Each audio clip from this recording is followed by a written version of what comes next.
कुछ लोगों के लिए धंधा है। साथियों, आज बहुजन अधिकार सम्मेलन की आवश्यकता क्यों? इसलिए कि आज भारतीय संविधान की शपथ लेने वाले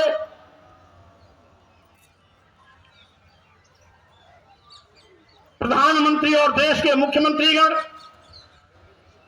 भारतीय संविधान द्वारा प्रदत्त अनुसूचित जाति, अनुसूचित जनजाति और पिछड़े वर्गों के आरक्षण को लगातार खत्म करने में लगे हुए हैं।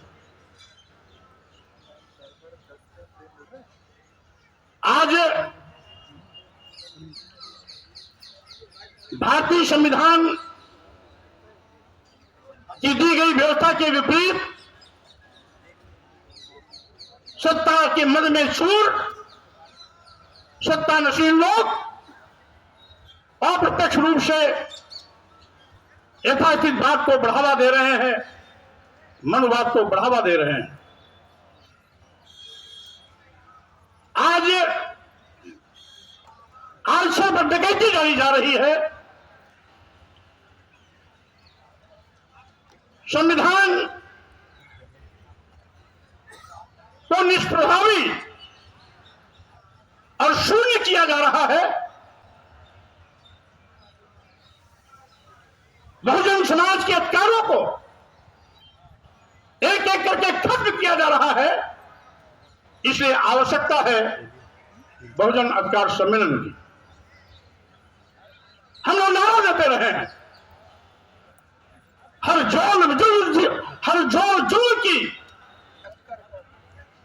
जोर जुल्म के टक्कर में संघर्ष हमारा नारा है।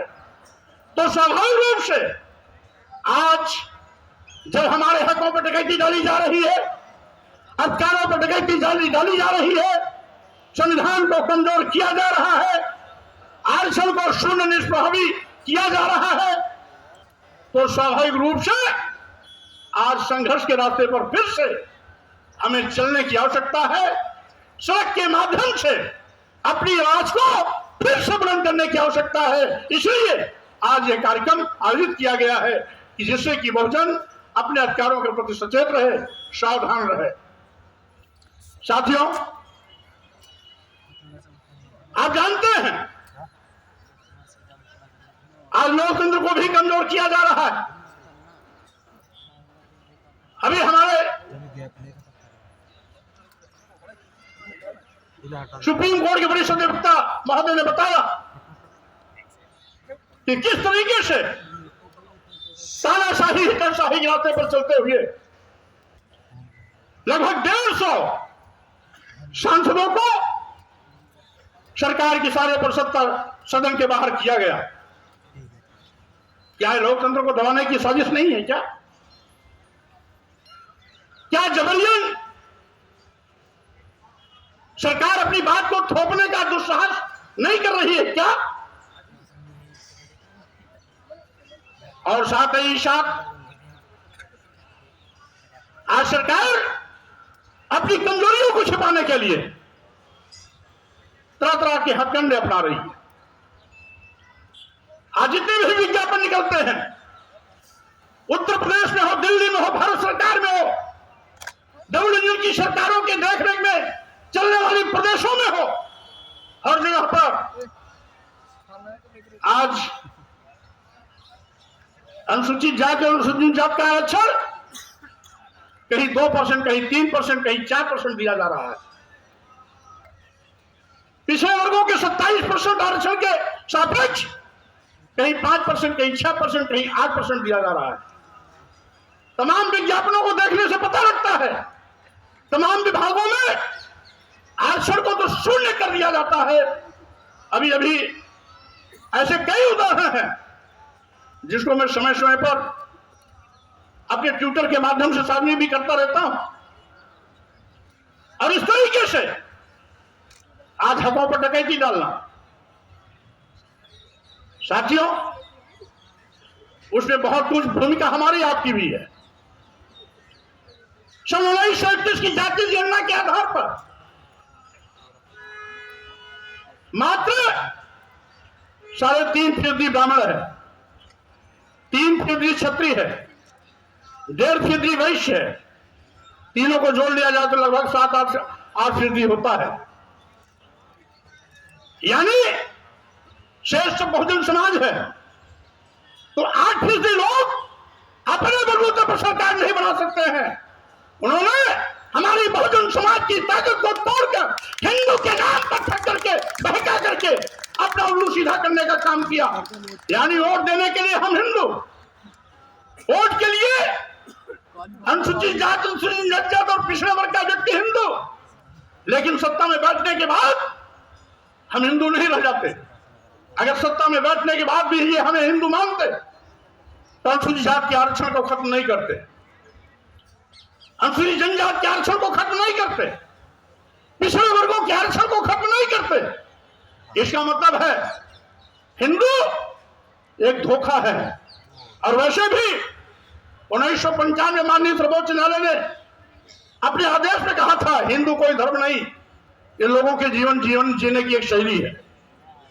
यही नहीं, जो सबसे बड़े धर्म के ठेकेदार बनते हैं, आरएसएस के प्रमुख मोहन भागवत जी ने भी कहा है, एक नहीं 2 बार कहा, हिंदू धर्म नाम का कोई धर्म नहीं है, बल्कि इन लोगों के जीवन जीने की एक कला है। देश के माननीय प्रधानमंत्री जी ने भी कहा, माननीय मोदी ने भी कहा है, हिंदू धर्म नहीं है। और अभी 1-2 महीने पहले माननीय गडकरी जी ने भी कहा, एक मीडिया कॉन्क्लेव में कहा। लेकिन इन लोगों के कहने से किसी की भावना आहत नहीं होती है।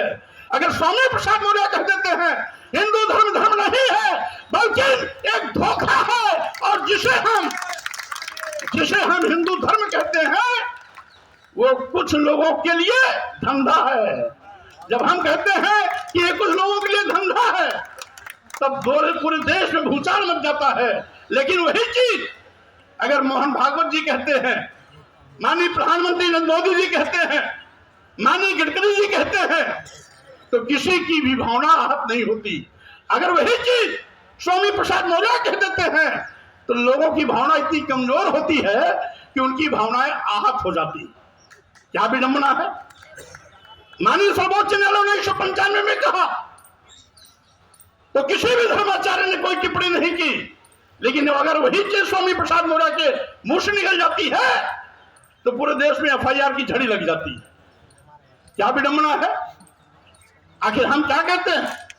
हम तो वही कहते हैं जो भारतीय संविधान कहता है।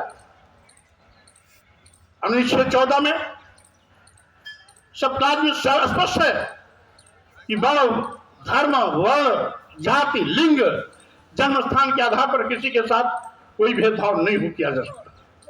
अगर भेदभाव नहीं किया जा सकता तो सत्ता में बैठे हुए लोग आज खुल्ला हमारे साथ सतला व्यवहार क्यों कर रहे हैं? भारतीय संविधान द्वारा दिया गया अधिकार छीनने का पाप क्यों कर रहे हैं? आरक्षण खत्म क्यों कर रहे हैं? संविधान को निष्प्रभावित क्यों कर रहे हैं? लोकतंत्र को खत्म करने का दुस्साहस क्यों कर रहे हैं? और यही नहीं, ये तो देश को बेचने का भी पाप कर रहे हैं। साथियों, आज सही मायने में जब से डबल इंजन की सरकार वाले आए हैं, सरकारी नौकरियां गायब हो गई।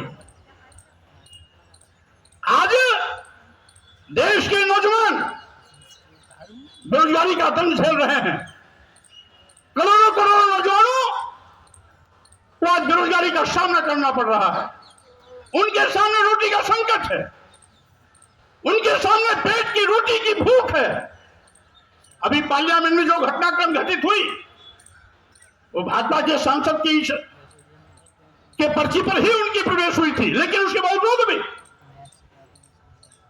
उन लड़कों ने जो भी किया सदन के अंदर और बाहर, ये हो सकता है तरीका उनका गैर कानूनी रहा हो, अलोकतांत्रिक रहा हो, संविधान की मर्यादा के विपरीत रहा हो, लेकिन जो बात भर के आई है उसके आगे भी कहीं न कहीं बेरोजगारी रही है, उनके पेट की भूख रही है, वो रोटी की तड़पन रही है, जो पार्लियामेंट इस तरह से करने के लिए उनको मजबूर किया है। और इसीलिए मैं कहना चाहता हूं, आज ये हकीकत है कि आज देश का करोड़ों नौजवान बेरोजगारी के नाते दुखी है, पीड़ित है। रोटी की भूख से बिलबिला रहा है, मरता क्या न करता। जब आदमी रोटी के लिए अंतिम सांसें लेता रहता है तो उसे कानून नहीं दिखाई पड़ता है।